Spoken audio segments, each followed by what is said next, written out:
I was just out doing a couple early spring pruning tasks and thought I'd take a quick video of the garden. Early spring, March 12th, 2025.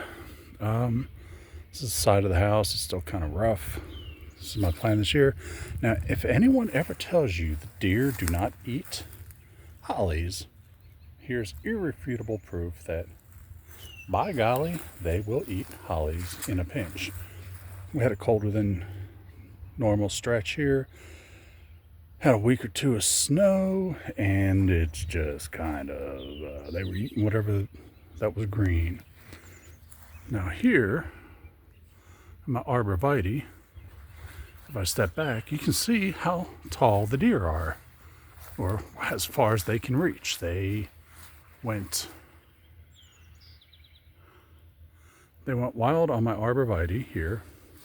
There are a number of them in the neighborhood that have similar shapes, so we'll see how that goes this year. Not much going on really, just the early signs of spring. The daffodils are coming up, that's great. The camellias that were killed back a couple years ago in that massive freeze, they're coming back. They look kind of sick right now, but that may be just because it's very late winter, early spring. Those are the leaves from last year, and I'm hoping they'll bud out. But that is not deer damage on them. I did do some pruning because those were sticking up about 3 or 4 feet, and I just wanted to get them a little more compact. Again, some daffodils, bringing a little bit of color to the early spring. I guess technically late winter. Got a couple of rhododendrons here. I forget the flavor of them now, but I just put them in last weekend. The rhododendrons I had here were beautiful specimens, but they got severely damaged over the winter. They were, I forget what the tag was, but it was kind of like zero. Basically, the cold tolerance was down to 0 degrees Fahrenheit, and I don't think we actually got there this year, but we got official temperatures down into like the 3-degree range this year. It damaged them, and these guys are supposed to be good down to like minus 30, so I'm hoping our elevation here is a little bit higher than the rest of the surrounding area. We're about, 800 or 900 feet in elevation higher, so we get a little bit colder here, so we may have touched the 0. But anyway, I put them in last week, and we'll see how they look. Kind of a close-up on, this is the Crimson Queen maple. The buds are starting to swell there, and hyacinths, they don't even, I tried some hyacinths. They come back. They've been coming back the last couple of years, but a little less vigorous each year. We just don't get enough cold days, chill hours, or whatever they call it. We just don't get that here. Now these are some tulips, which again, tulips don't do very well down here this far south. But I did buy these last year before they bloomed, and they were spectacular. And I just had them out here in pots. And when the vegetation died back, I took them and I put them in the refrigerator. And they've been in the refrigerator since last year, so we'll see how they do. Again, let's just a little experiment and see if we get something happening there. Over here, oh my gosh, the Edgeworthia is slightly past its prime. Its peak was probably a week or so ago, but oh my gosh, the fragrance on this thing is incredible. It's just, now I've got a lot of stuff crammed in this corner, and my plan is to prune this Edgeworthia, because the Edgeworthia will get massive, relatively massive. So my plan is to get in there and kind of prune it up, so it's provide some shade for the rhododendrons I've got over here. We'll see how that goes. It's just a plan. And I've got everything so packed in over here. I've got that Fatsia japonica back there that you can see friend of mine gave me that. Wasn't sure that was going to survive. I thought I'd put it in a protected spot, and it did survive all the very cold winter we had and the snow and ice. But I'm not sure that's where it needs to be. But I'm not certain it'll survive anywhere else. But anyway, I'm going to move it. Jello orange maple here again is kind of jammed in there. It seemed like a good idea at the time when everything was very small, but we'll see how that goes. I got a clematis over here that's grown up. I forget the flavor of it, but it is seems to enjoy where it's at. So yay for me. I'll take that. I'll take that as a win. I forget what that maple is. It's hot something or gold something. It's supposed to be very sun tolerant, heat tolerant. I'm going to put that in somewhere in the yard. I've been growing that off in a pot till it got a little bit bigger. I bought it as a little twig, and we'll get that in the ground. Bloodgood maple here. Again, its buds are starting to swell. Not much to look at now, but it's an interesting shape out here. All the ruby red Picea pungens. Yeah, I don't know. It's been a while. I've got to refresh my memory on everything. But everything is just looking like early spring. Some more of the tulips that I had put in the fridge. Got a rose out there way in the back that survived the winter in a pot. Again, it was like a $6 Home Depot special that I bought just to see what it would do, and it did okay. I don't know. All these pots here with twigs and roots popping out of them are just a hosta that I have. One of these pots still has a tag on it. I can't remember what it was, but I bought them very late in the season last year at a nursery here in town, and the flowers on it were just, oh my gosh, they were spectacular. The color, they were this brilliant, I don't know, I can't even describe it. Purple, blue, purple.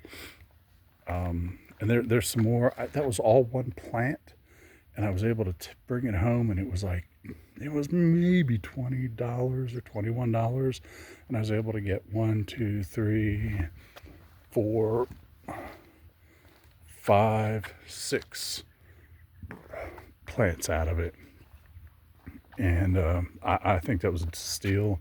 The foliage, I like to say foliage after Marge Simpson. The foliage was really attractive, but the flowers are flowers on hostas are typically insignificant. Well, that's what's said. I personally like them. The hummingbirds like them. The bees like them. I like them. So screw those people who say they're insignificant. Bushman's lace weeping. Spruce there, that's looking pretty nice. It's made it through the winter. We'll see how that goes. I did just prune this. This is a limelight hydrangea tree formed. This was part of the original landscaping, but I've moved it because it was not in a good spot. It was in a spot that got too much sun, but I moved it over here to where we're facing here, we're facing due west. So this, in the afternoon, in this hottest part of the summer, this gets really good shade, really nice shade, and it really thrives here. The last couple of years since it's been in this spot, it's just been spectacular. Just another native azalea. Don't remember what its flavor is, but brought it from the old house, and it's budding out nicely. These azaleas, I don't know. These were called Pride of Mobile or something Mobile, Queen of Mobile. I don't recall.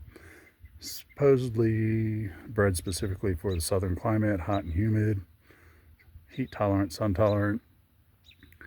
I've only actually had them bloom one time since I've had them in.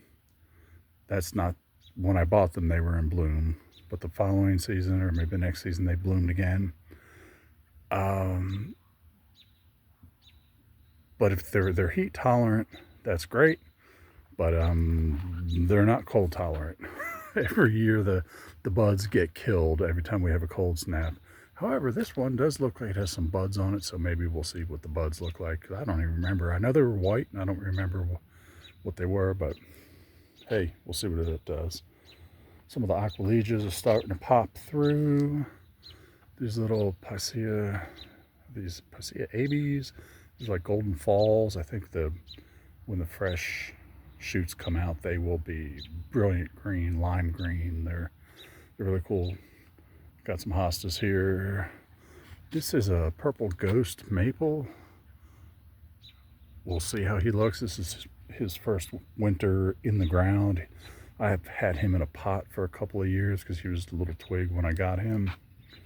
And so we'll see how he does. He got scorched pretty bad last year in the heat of the summer, but that was his first summer in. He wasn't terribly established, so I expect better things this year for him. Another one of the Picea abies, I'm going to say. Golden balls. These down here are, oh my gosh, I forget what they're called.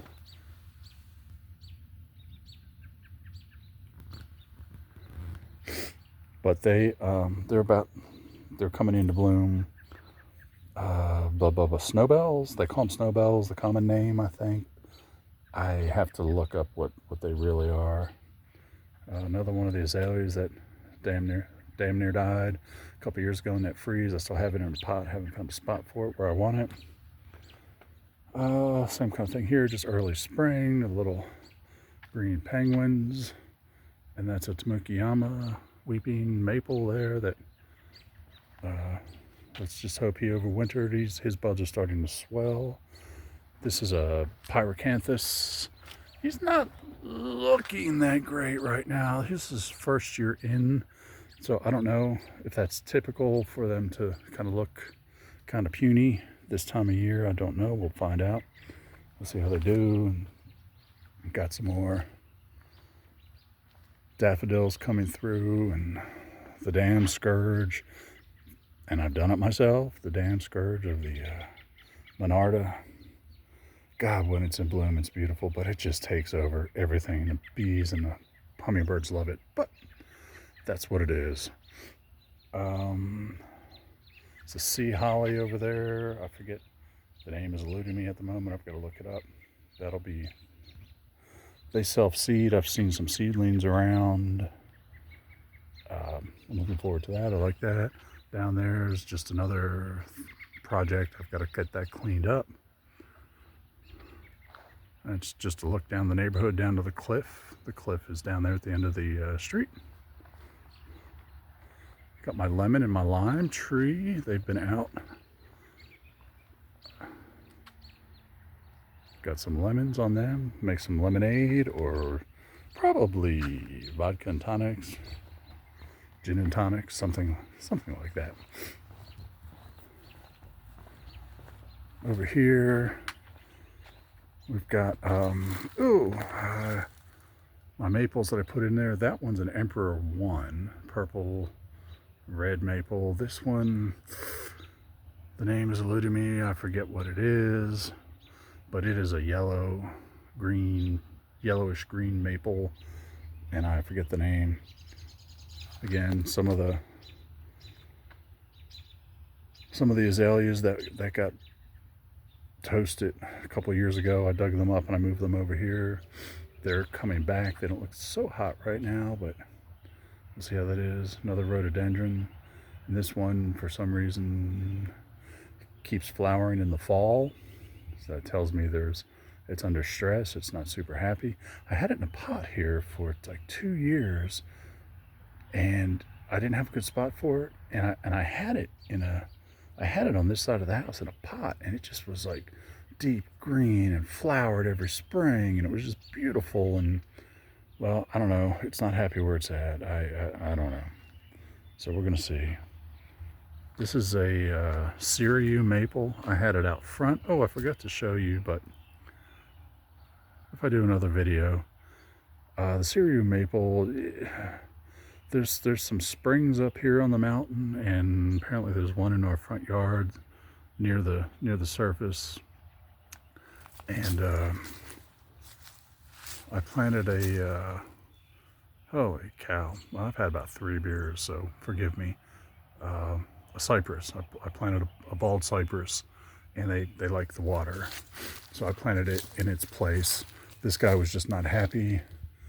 And look at that. That damage is from those damn locusts we had last year. All of my trees have that similar kind of damage on it. Is what they do is they crawl up. They lay their eggs, and then whatever they call the little baby locusts chew on them.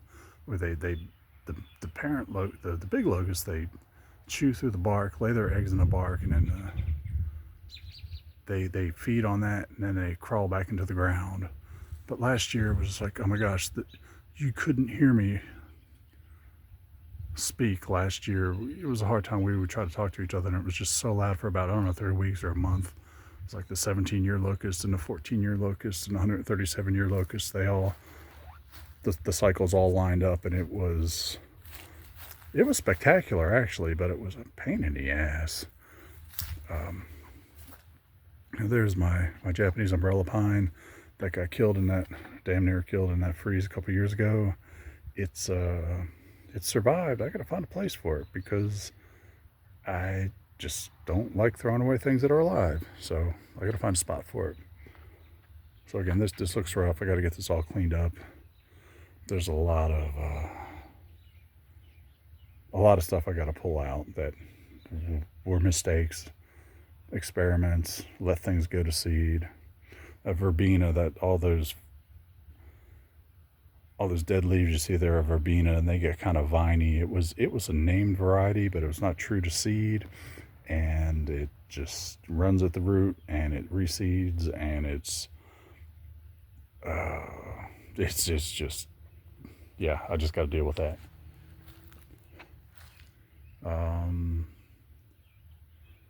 Couple of hollies that I've got over there that are long-term projects. Dogwood, that is the grandchild of the dogwood at the botanical gardens here in Huntsville, which is now dead.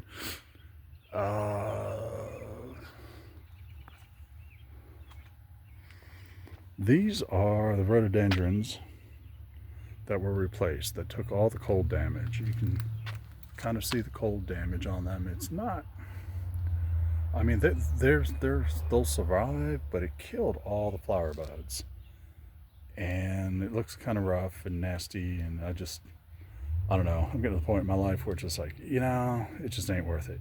I'm not gonna baby these things, because it was a couple, 2-3 years ago where I just decided, something springs out early and there's a freeze coming. Guess what? Natural selection. You're the survivor you won't. And there's another case of that. This is called, maybe you can't see it, but that's a native azalea that I got. It's called Miss Mary.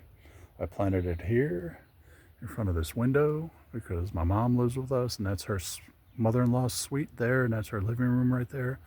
I don't know if you can see it, but the orchids, I always thought orchids were a pain in the ass to grow, but we just stick them in this window and they just grow. Water them once a week, and this is like the second time it's flowered and third time it's flowered in this past year. I don't know.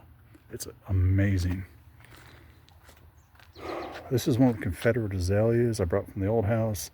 It's on its last legs. I keep watching all these videos on YouTube on how to propagate. I've got to do some hardwood propagation on this thing. It's gorgeous when it's in bloom. However, it just keeps dying and dying and dying. It was twice this size when I planted it here, when I moved it from the old house, and it's just slowly dying. This freedom sage, Russian sage, I got to get that out of there. I love it. The bees love it, but I just put it in the wrong spot. This is another, probably can't see it from this angle, but that's another native azalea. Forget the flavor of it, but it's an orange yellow. It's beautiful. It doesn't seem too happy there either. I don't know why. Maybe it's just this location. maybe it's so close to, that's what I'm thinking, is maybe so close to the house, there's a lot of construction debris under there, and making an highly alkaline soil with all the rock, limestone, and brick, and they're acid-loving plants. But I don't know. We'll see. So this is a. Oh my gosh, brain fart. I've had 3 beers. I'm on my 4th. This is the Lion's Head maple. I planted it spring last year. It had spent a couple of years in a pot on a back patio, so I figured it would take the sun here. Shishikashira. There you go. Again, just a couple of daffodils, and got some allium back there that I had dug up last year. That's a beautyberry bush. It was not happy here. I'm going to see if I can't rescue it. I rescued it from way down yonder in that back corner of my yard where it wasn't getting enough sun. Here it's getting too much sun. So I got to find a Goldilocks spot for it. We'll see how that goes. Again, it's another one of the sea hollies growing up there. Eryngium? Is it Eryngium? I think it's Eryngium. I'm going to say Eryngium. These are the the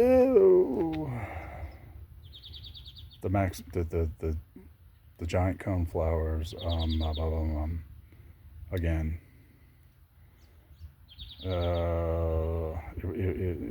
name's eluding me. It will come. It's something Maximus. Whatever the cone flower botanical name is, Gigantica. It's something Gigantica. Those are fantastic. Those things get like. Last year was the first. I grew them from seed last year, stuck them in the ground halfway through the season, and they got to be like 4 or 5 feet tall. I'm impressed with those. Some more tulips that were part of my experiment. And again, just some nastiness, general nastiness over here that has to be cleaned out. Yeah, it's just not that great.